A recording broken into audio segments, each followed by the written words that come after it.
Welcome, welcome, welcome. We're here with another dope, amazing panel. We almost do this. It's been a year. I just did the math today. It's over 1,800 hours of professional development that people can get for free. For those who don't know, again, this is Melanincon. This is Melanincon 26, and we had a virtual hybrid format. And today I'm here with the dope Kadmiel. Please introduce yourself, brother. Thank you for the brief introduction.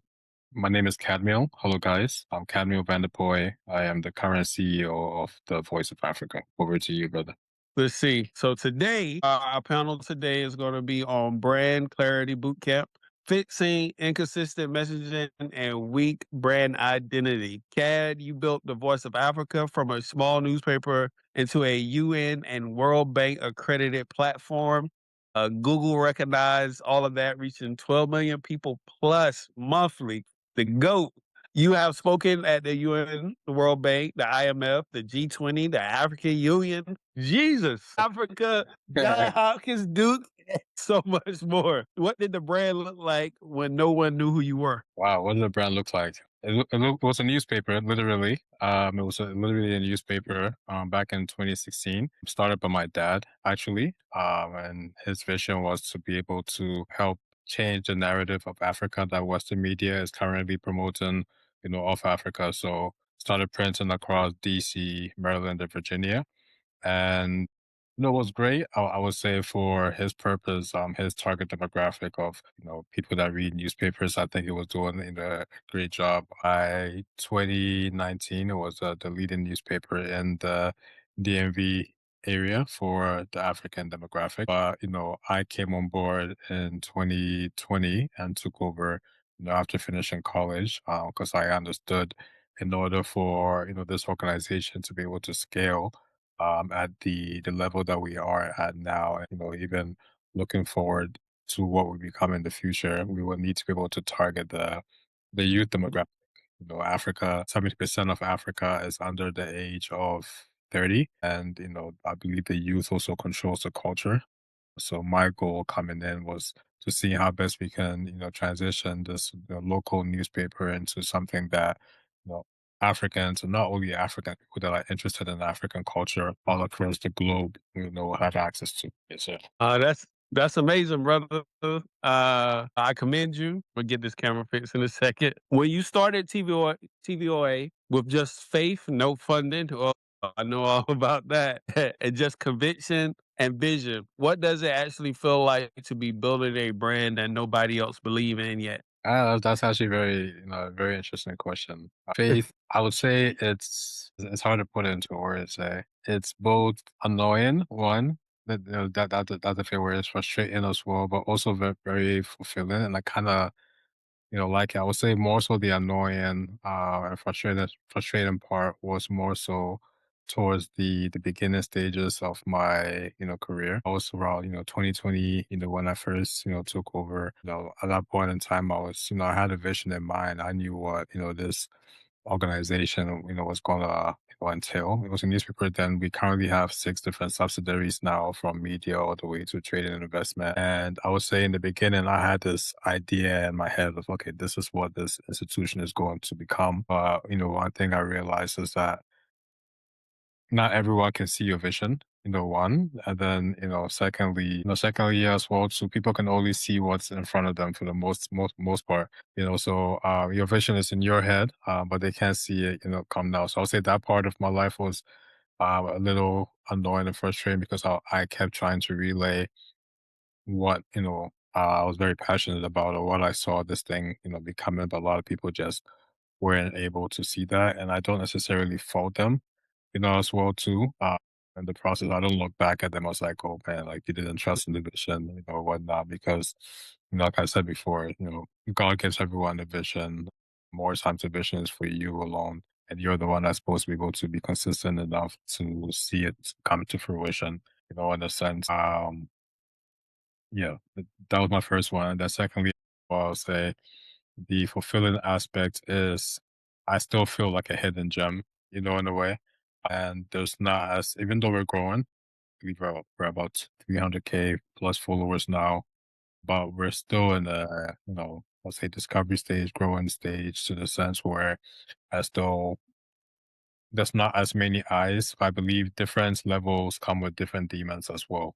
So we're praying for higher heights and stuff like that, but every high has a stronger level of demons that it comes with, and I believe that as of right now, we're in the stage of building the foundation, and by the point in which I guess the world comes fully aware of what we're building, the foundation will be strong that it can be knocked off. That's amazing. It's not a question, but how do your dad feel about this newspaper that he started that's now in all these different spaces and these rooms that he probably didn't even see being feasible? Nah, I think he loves it. He loves it. I think even him, like, he doesn't really understand where this thing is going, as well too. So he's just like there for. But he'd be like, he'd be talking about science like, "Yo, I have no idea what you're doing, but you do something good. Like, just keep it up." This that. He's so focused. We still print a newspaper, so he's like, "Yeah, I'm locking on what I'm good at, and then you handle the rest." In that sense. That's dope. That's dope. You and I know most entrepreneurs do not realize their brand has clarity problem until it's already costing them money and opportunities. But what would you say is the most common signs that a brand has a inconsistent messaging problem? There's various ways at it. What was the first thing you said? It's like clarity problem. Was the first thing you said? Yep. Right, okay, yeah. Yeah, I'll say it's various ways. Let's say, for example, social media, we all do social media. What we were very specific on when we first started our, launch the social media pages. I wanted everything to be consistent when it comes to our designs. So some pages you go on there, you can tell these people probably have like 10 different designers that they work with, because it's not really a consistent, design and anything that they have going on. One design looks completely different from the other. Another thing could be, messaging. And let's say, for example, projects that they're putting out.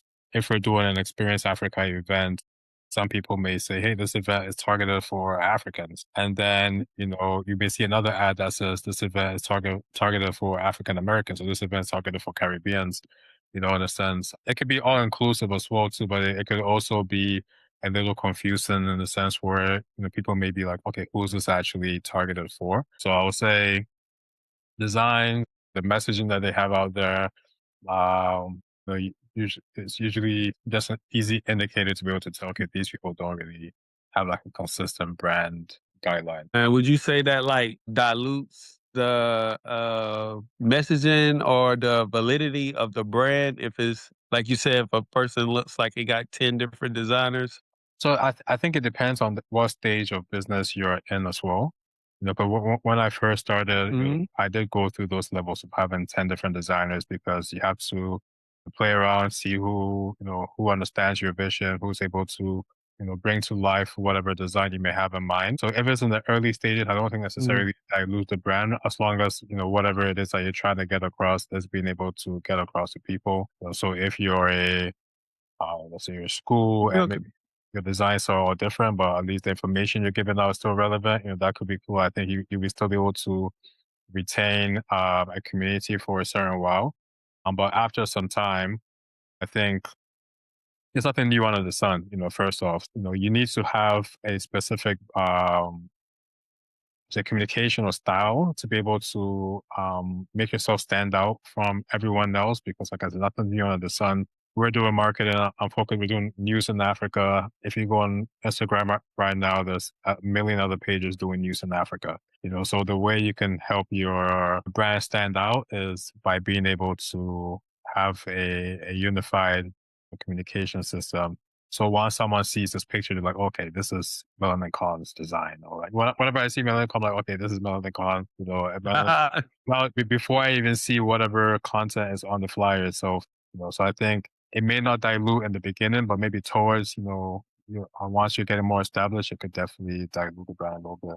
And that's a lot of hard work. When you starting, it's the best time to like try different designs and try different messaging. But once you locked in, and it can't really be too much of a switch up because, like you Yeah. said, Melicon stuff. Soon as you see it, this is the speaker flyers. This is the text flyers. All this stuff is cohesive and the whole brand identity.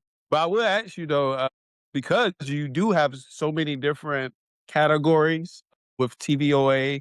Experience Africa, your tourisms, your events, your youth give backs. Do you separate the messaging, or is it all cohesive in the same brand name of TVOA? Both. It's separated, but it's cohesive in a way whereas, we used to be the Voice of Africa and now we're the Voice of Africa group. So they're all, I guess the unifying factor for all the brands is Africa at the end of the day, but each brand has a different mission. So for example, with the media side, that's just amplifying, African stories, African people. When it comes to the tourism, the messaging on there is mostly targeted towards people in the diaspora to come and experience Africa, get a taste of Africa, flow the culture, the people, the diversity. When it comes to our Experience Africa event that we do here in DC, same concept targeted towards the people in the diaspora, but also kind of like a homecoming for people, the Africans that are over here, for a chance to just get together, meet our brothers and our sisters. When it comes to our youth development piece, we are focused specifically on the youth, people in college, people in high school, and the goal is to be able to give them opportunities in their careers or in the jobs and sectors and stuff like that. So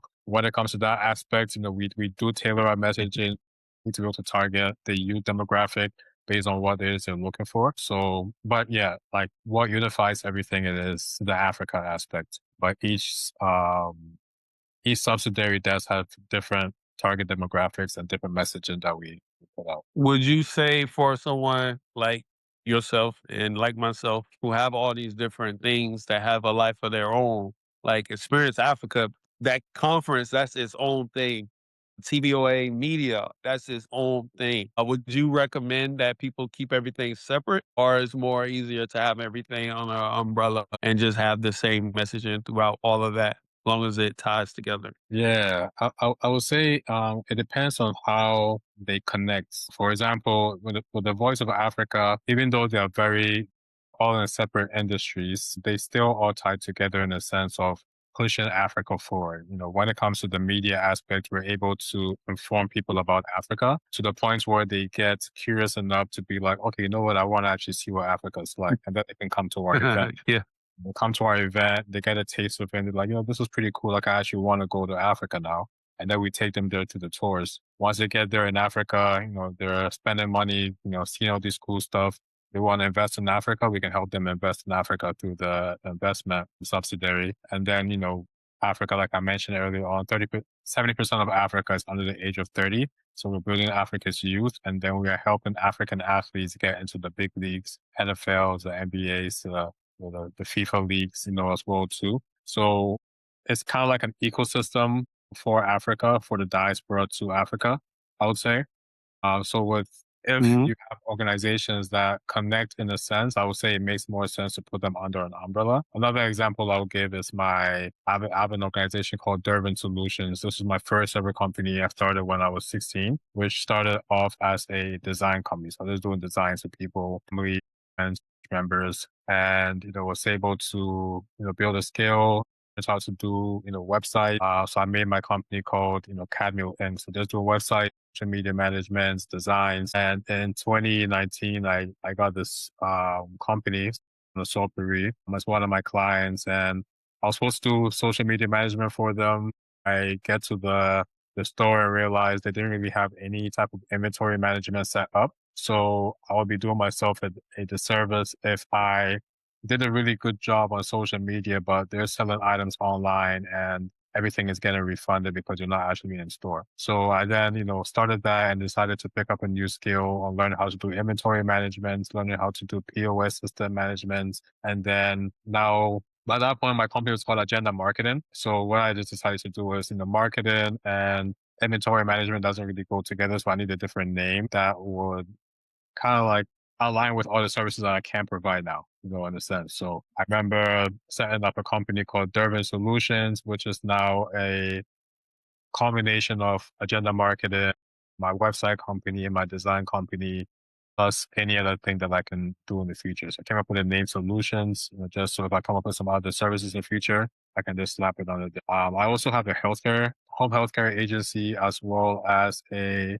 book publication company. With those two, it doesn't make sense to put it under one umbrella because they're totally different services and they don't really align in any way. So I wouldn't put those under an umbrella. But yeah, I would say like if they connect, definitely like have them. But if not, but it's also, sorry, what last thing? I mean, people can also, if you just have a bunch of companies and you just want to have it, you can just make like a holdings company, in a sense. So that's also like another thing you can do. I know with my things, everything super took a life of its own. So it's like it's the same person, but Right. the audience and everything is different. So like everything on the Posh standard is the Posh standard. And I got it so good now that it's the Posh standard branding on everything Posh standard. Then I have a celebration of us, which could tie into Posh standard because Posh standard celebrates Black excellence, and the celebration of us, the nonprofit, our posts and things are geared to celebrating the Black community. So I can collaborate pages with them. And then there's Melanincon, which is a conference. So everything with Melanincon literally stands by itself. I don't usually collaborate Melanincon with all the rest unless it's a universal messaging. Because in my experience, if the messaging is the same, you can cross cross Close. promote it amongst your businesses as long as the messaging is the same, like you said. But it gets dicey if you talking about if this brand only sells socks and this brand only sells shirts and all the branding look the same. So the person that looking for the sock is getting bogged down with shirts that they don't want to see. Yeah. Then they might end up just Um, at that point. See? Yeah, like and then you lose out, you lose out the whole You customer. lose. You Yeah, lose.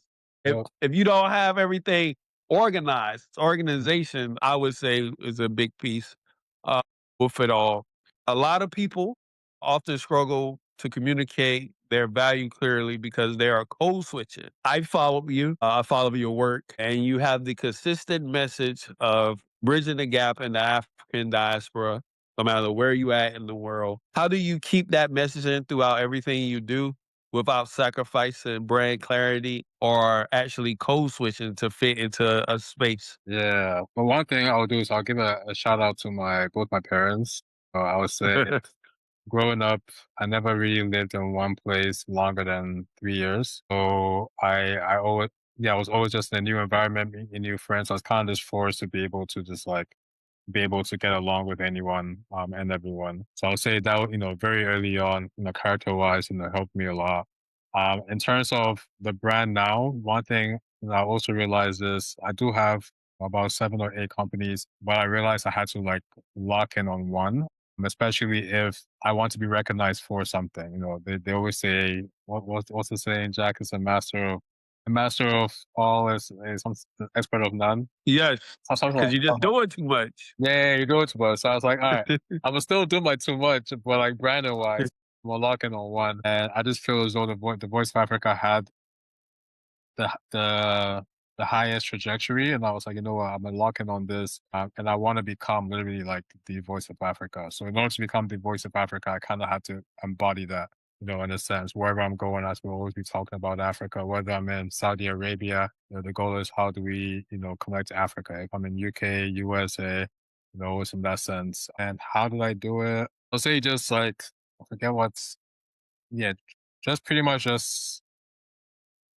locking in. I was just like, this is what I'm trying to build. This is who I see myself as being. And then, chasing that, in a sense. Say it's much easier for me because I generally do believe like I am going to become the voice of Africa, at some point, especially with the platform that we're building and all the different resources and organizations, subsidiaries that we have together in the development of Africa. I believe once it gets to its full potential, our voice is going to be strong enough where we do become like the main voice of Africa. So I am more so just walking in my future belief, I would say of who I know I'm going to become. So it's easier to just embody that. I know kind of like in the beginning, I think that's what helped me too. When we started a newspaper, I knew the newspaper is going to become much bigger than it is. So I just kept focusing on that, 5 years down the line, 6 years, yeah, actually 5 years, page never went over 10,000 followers. And then just last year from April till December, we hit over 200K. So, just being or having that experience of, being consistently posting every day, for 5 years, least 5 days minimum a week for 5 years straight, not seeing any fruits come out of it, and then 1 year, boom, it hit 300K, has helped me a lot knowing that, okay, my voice may not be as audible as loud right now, but the same way it took me 5 years to do that, it's going to take me a certain amount of time. I don't know how long, but it's going to come eventually. So I'll say the best way is just by believing in yourself, believing in your vision, believing that God showed you, that dream for a reason, and just keep your head down until you see that come to fruition. In that sense. You know me, I'm a live and walk by faith. Thanks. Two pennies to rub together. We just gonna figure it out on the back. Literally. Just figure it out. God gave it to me, so I'm gonna do it. Then What do you obviously too, think? if I can add, What you sorry, say? I just want to add one Yep. more thing. I think people around you too that are walking the walk and doing the talk. Like for example, I want to give you as as an example as to like just how have I been able to embody this. I remember when you were doing your Melanincon, I think it was the first one, at Arena Stage in Washington DC.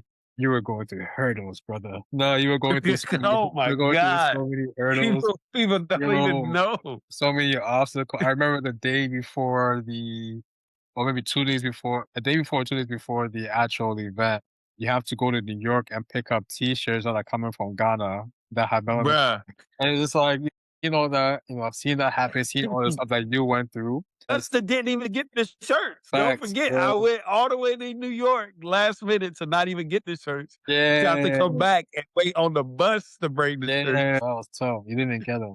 I'm saying all this to say is that the event ended up happening and it was super, super successful, bro. Super, super successful. It was not even a one day, it was like a multiple day thing too. Yep. 3 days. Yeah, so seeing that, not only like my experience, but also seeing people around me like yourself having experiences like that, but still seeing the other side of it, man, you just gotta keep pushing, bro. I just always try to tell people don't fall in love with the fairy tale of the overall business. Like, Like everybody want to rags to riches story. It's kind of like people that believe in struggle love. Like in order to have the love of your life, you got to go through the worst things. No, you don't. You don't. uh, A lot of these problems I've had with my brand is because what people don't see is a lot of this stuff. I'm just throwing darts at a board. But as I grow, as I have grown, I've learned to plan viciously on the back end for every one of those hurdles that I may or may not have. Like even the smaller event, Champagne Rain, that just happened. It took me 6 months to put that together. When usually something like that, I would start planning it within a month and just figure it out, and then have to deal with all these other problems because I didn't have the processes and systems in place. Learning curves with everything. So it's a difference than if somebody had unlimited capital to pay for all the systems that they need so they don't have to take a random flight to New York for some shirts. nah, facts, bro. Bro, I forgot all about that to just now. I'm mad all over again. I need you to write a book soon, and that has to be in the book.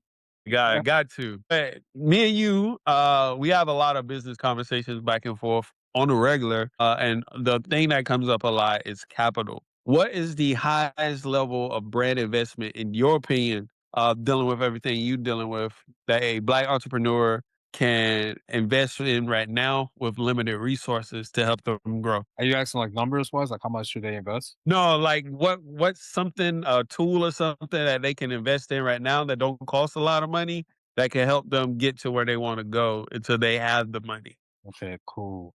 So I'm assuming this is someone that's trying to like, scale up in business. Yep, scale up. One thing that helped me a lot was LinkedIn, dog. I'm not even gonna cap. LinkedIn jobs. LinkedIn has this thing called LinkedIn jobs where you're able to, go on there, post whatever role that you're looking for.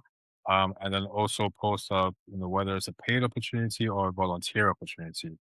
Starting the Voice of Africa, as a media organization, it's very hard to get capital in the beginning. And I needed a lot of hands on board. A lot of small operations that we were running. So what I did, shout out to one of my friends, Meloseri, put me on, and I went on there, just posted, "Hey, I need a writer." Put it on there, and then usually within a day, you have 50 plus people applying for it. And I was able to within a week, scale. This was about last year when we really started scaling. Was able to, bring on board about 20 to 30 new people on board to help with my hands and were able to really, help with sustaining the growth that was coming within the organization. But yeah, I would say LinkedIn jobs, and that I gave that because it's a free, you don't necessarily have to pay for it. People are Mhm. volunteering. Obviously, try your best to give them making their time worth it, giving them as much opportunities as possible. But yeah, I would say when it comes to scaling up, it's very hard to scale by yourself. And I know a lot of people, probably doing a great job, but most people, especially when you're starting a business, you have one or two jobs on the side, and this is more so like your hobby. So in order to be able to scale up, you need some people that have hands on in your business when maybe you're at work or something like that. So LinkedIn jobs for sure, I would say that's free. And that's actually, I feel like, as I talk to different people, that's a tool that people don't really use that often outside of finding a job for themselves.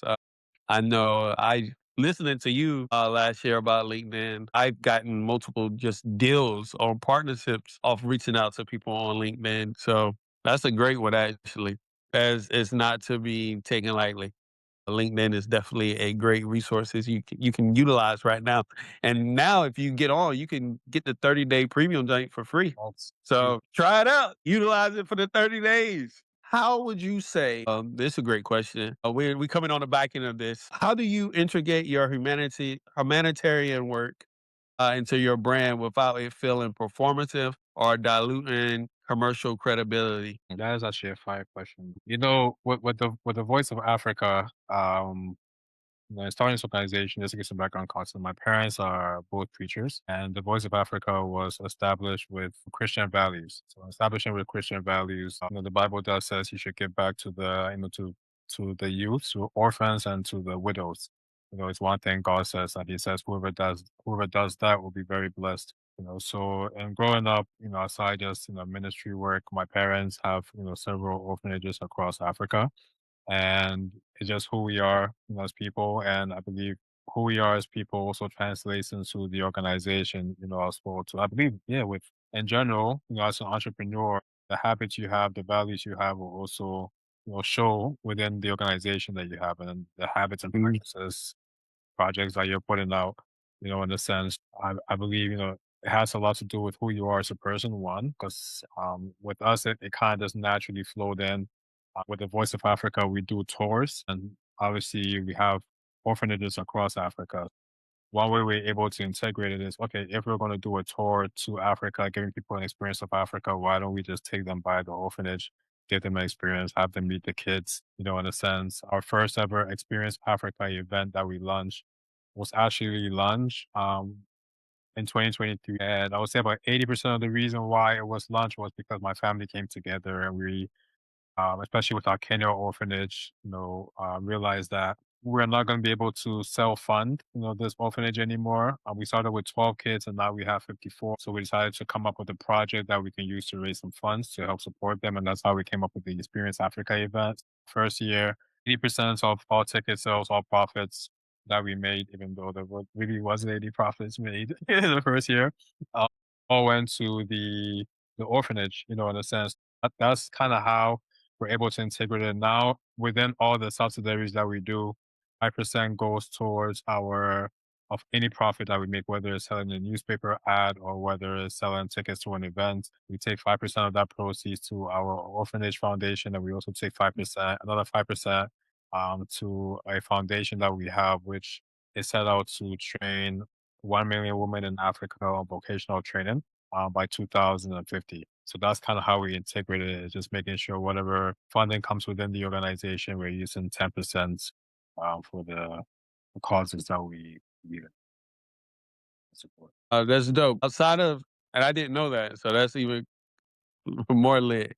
You started Experience Africa the same year I started Melanincon. So We both spoke on our first events. yes, yes. You spoke on mine, I spoke on yours. That's pretty cool. I keep forgetting that. You said LinkedIn. What's one, and it don't have to be a lot, but what's one resource, book, online tool, or piece of advice you got that has helped you along your journey that you will think people listening would get great value out of? Book-wise, it's funny. I actually wrote a book when I was 18, but I don't be reading, bro. I'm not even gonna lie. I feel like Yeah. I learn better watching stuff. One resource I would give, especially when it comes to people that are looking to, scale, I would say is using a website called Trello. I started using this and it's really helped me a lot. Trello is a project management platform where you're able to go on there, just update whatever tasks you may have, set deadlines, with it. You can also assign them to different team members that may have as well too, on there. And it just really makes, things and life easier, I would say, in terms of managing, a team. And also chose that because it's free. Well, I like to get free resources. I think free is always the best. Yeah, Trello. Last one I'll give will be ManyChat, and Donovan actually put me on this one. I'm assuming if you have a business, you have a social media. If you don't, you should have a social media in 2020. I'm telling you. Yeah, for your business at this point. ManyChat is a platform that is able to help just drive more engagement for whatever post that you put up. So if you post up a picture or a video and someone drops a comment, to make comments back. So your page just instantly replies to people, and when you instantly reply, that helps Instagram or the algorithm understand. Okay, this post is obviously getting a lot of engagement. It has to be interesting. Let's show it to more people. In a sense. So aside the comments, you're able to, if someone follows you, you can send them an automated DM. There's a whole lot of different things you can do with it, but I think in terms of just making your life easier and not having to always be on social media 24/7 to see if you missed anything or you missed a comment or a like. I think this could be a great resource to use. So thank you, Donovan. Yeah. Yeah. Yeah. We don't gatekeep around here. And lastly, for somebody like yourself who has a conference, like I have a conference, have a media company, like I have a media company, have your philanthropy, like I have my philanthropy, and you're very versed in with everything that I've created and consistently try to build and create. What does a space like Melanincon means for somebody like yourself? Man, a lot. If I'm not lying, sorry, I took too long. Yeah, Melanincon actually I still like was my first ever proper panel, I would say. I had one which is like a church panel, which I don't really consider because my dad putting me on. You know what it says? This was the first. Experience Africa was my first panel, by the way. That's crazy. Yeah, that was the first time I ever spoke in front of people. Yeah, you'll say, and I remember when I started the Voice of Africa 2020, it's on a newspaper, knowing what I had in mind of this organization being, I would, go to all these different conferences and events. I'd be a photographer because I'm like, I'm trying to be a journalist, take pictures, tell the story. So I remember just always being, at different conferences, just always behind the camera, being the camera boy or videographer, but always knowing that I could chat or whatever they're chatting on there. I can give a pretty good chat or whatever it may be. Melanincon means a lot to me because it was the first time someone saw me. Was like, someone heard me talk and they're like, I think other people would, have interest in hearing what you have to say as well. So Melanincon one, I would say, is great in the sense of, it gives people and yeah, there's especially Black people, because the melanin. It gives us an opportunity to be able to amplify our voice, amplify the projects that we're working on, as well. And then not only just the media and an event space as well, to like you mentioned, you have the philanthropy aspect, so you are helping the community, you are giving back a lot. I was at the Melanincon also last year where you gave away some was it a scholarship or some funding? Yeah, it was like $8,000 in scholarship funded. HBCU, we got the Yep. HBCU student, not just regular Yeah. students, people like us, as well. This year, unfortunately, I was in New York during a champagne rain. But I also saw, there was some money given away as well to who's an entrepreneur. Melanincon, same. I feel like, we're kind of like, I'm like your African, we're like twins, where you're like my African. Yes, I always view it as that. Yeah, bro. And I'm like your African. Especially when I'm Yeah, explaining it. Well, Spirits Africa is Melanincon. It's just Africa. literally. Yeah, man. Well, that's my true. Okay, appreciate it. Oh, sorry, I remember. Definitely. I want to say it before I drop off. Pretty much what I was saying in the beginning as to like when I first started the Voice of Africa, the newspaper side, and I was kind of frustrating or kind of annoying trying to like explain my vision to people because I knew what I had in mind. That's kind of how I feel. Uh, I know even I don't have at least maybe 20% of an idea as to what would be cooking up in your mind over here. I know like whatever foundation you're building is going to be strong enough for whatever vision God has placed in your head to come to fruition. and all that stuff is possible with the people that's listening, and people like yourself that believe in what I have going on. Can't even count the number of times you came in clutch for me or listen to me vent with the crazy stuff just to turn around and do the same stuff all over again. All that stuff means a lot. And as you know, it keeps you going. So I'm appreciative, always appreciative. For the people that's going to listen, where they can support you, do you have anything coming up next? And where they can find you at? Appreciate that. Yeah. So you can find me on Instagram at Cadvander. That's KADVANDER. The business page is at the Voice of Africa. Drop a like, drop some comments. Let us know you're coming from the Melanincon panel, and I will give you a follow back. And yeah, you can also check out our website. We daily update with news, content, thevoiceofafrica.com. Feel free if you want to learn about Africa, want to be informed about what's going on the continent, check in there on a daily basis and get your cup of tea for the day.